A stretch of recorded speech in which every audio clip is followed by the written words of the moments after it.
Republican Party, clear enough for people to see, and start re-energizing the Democratic base that's been pretty much lost for a generation. The Senate has a grave duty to insist on a full debate that examines for all Americans the full range of options before us and weighs those options together with their risks and costs. And after he got done speaking, he come over to me, or come down, and he said, "Pat O'Reilly, my friend." And he gave me a big hug, because he's a wrestler. Each time he'd give you a hug, he'd just kind of take your breath away. He'd squeeze you so tight. But that was his way of being nice to people. How is it that the main voice of opposition just vanished, just disappeared, just suddenly kind of like dropped out of the sky and died for no reason, and there never, ever, ever was a comprehensive investigation, and the political destiny of the country changed? He would have called for a vigorous investigation of 9/11. He was opposed to cover-ups. He wanted transparency in government. He believed in democracy. He was the most aggressive, consistent, reliable critic of the Bush administration during the history of its existence.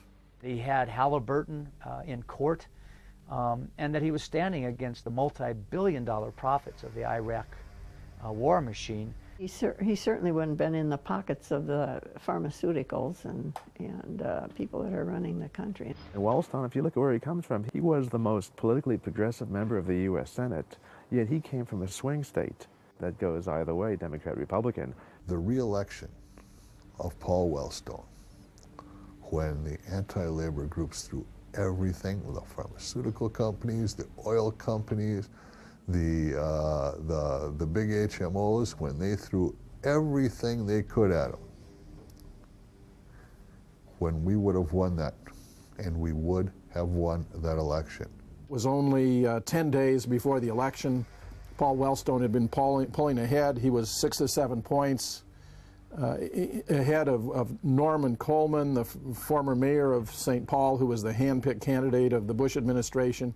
The calls were made from Washington. George Bush, Dick Cheney, Karl Rove decided that Coleman was going to be the candidate to run against him. With the loss of Paul Wellstone, a lot of people feel the Democrats lost what could have been the most vibrant presidential candidate, somebody who could have clearly articulated a difference. There have been questions raised about the consequences of our actions here at home. Of greatest and of gravest concern, obviously, are the questions raised about the possible loss of life that could result from our actions. The United States could post tens of thousands of troops in Iraq, and in so doing, we risk countless lives of United States soldiers and innocent Iraqis. It was a major, political earthquake, and it happened, it happened with a mysterious small plane crash. For us to lose Senator Paul Wellstone as a leader and as a person is devastating.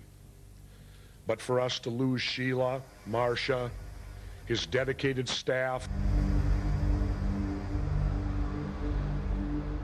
and 2 pilots makes our already heavy hearts even sadder. 10 days later, when the plane crashed and they said Wellstone was killed, I immediately felt sorrow for all the people in the whole United States and the world, because here's the one man that had the compassion and the heart.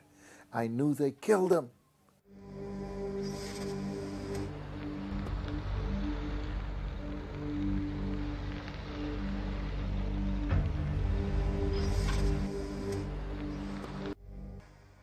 On March 10, 2009, at the University of Minnesota Great Conversations event, investigative reporter Seymour Hersh, in response to a question from University of Minnesota political scientist Larry Jacobs, spoke of an ongoing covert domestic military operation that he called an executive assassination ring.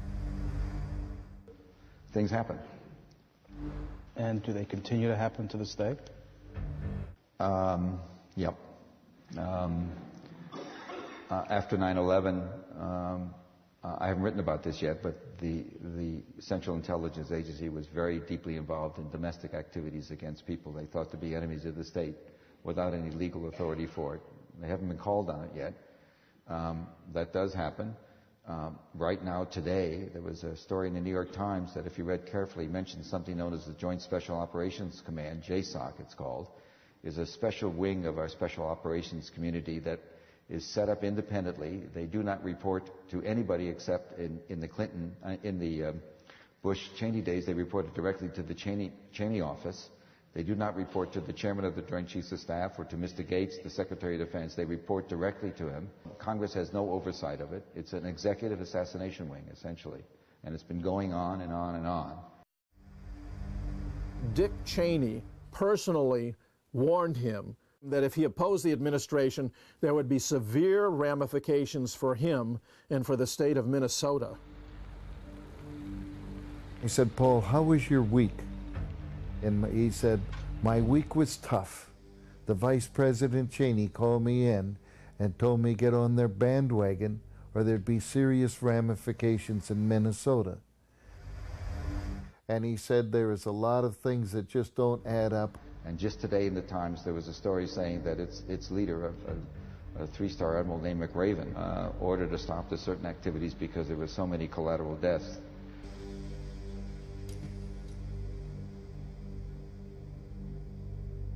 There were so many collateral deaths.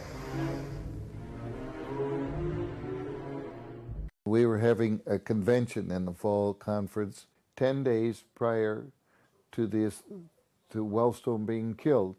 The guest speaker was Paul Wellstone. When he got done speaking, there were 350 veterans at the convention, all stood up and gave him a standing ovation. I didn't realize it at the time, but it was a very good speech. Paul went and shook every single person's hand there and gave them each 2 or 3 minutes. He was there for over an hour and a half. He came down and I asked him how his week had been, and he said his week had been tough. The Vice President Cheney called me in and told me to get on their bandwagon or there'd be serious ramifications in Minnesota. And to stop sticking my nose into the 9/11, when he made the statement to us about Dick Cheney calling him in, there were about 10 veterans standing around with us. He knew then at Wilmer that the 9/11 was staged. I believe that Wellstone was after 9/11. He spoke about the 9/11 to the veterans. And then when I spoke with him, he said, Pat, there are so many things going on in 9/11 that just don't make sense. We're going to get to the bottom of this. There is something going on. It is being portrayed, it's being blown out, and he said, we're going to get to the bottom of it. I think Paul realized that they had threatened his life, but he didn't want to share that with us. He said, Paul, aren't you afraid? And then he hesitated, and he looked away, and then he came back, and he gave me a kind of a grin. He said, Pat, they're not that much good out here in rural America anyway. And he was gone. The key in an assassination is not killing the man. It's not even killing the President of the United States. Almost anyone could do that if they were willing to give their own life in the process. The hard part is covering it up. I didn't expect immediate follow-up, but I definitely expected some kind of a letter or something saying that this was investigated. There's no validity to it. Yes, I did expect something. You know, I don't know what to say. I just don't know what to say because there's never been anything, and I don't think everything's been investigated. Paul Wellstone would want us to have got to the truth about what happened to him, his wife, his daughter, his aides,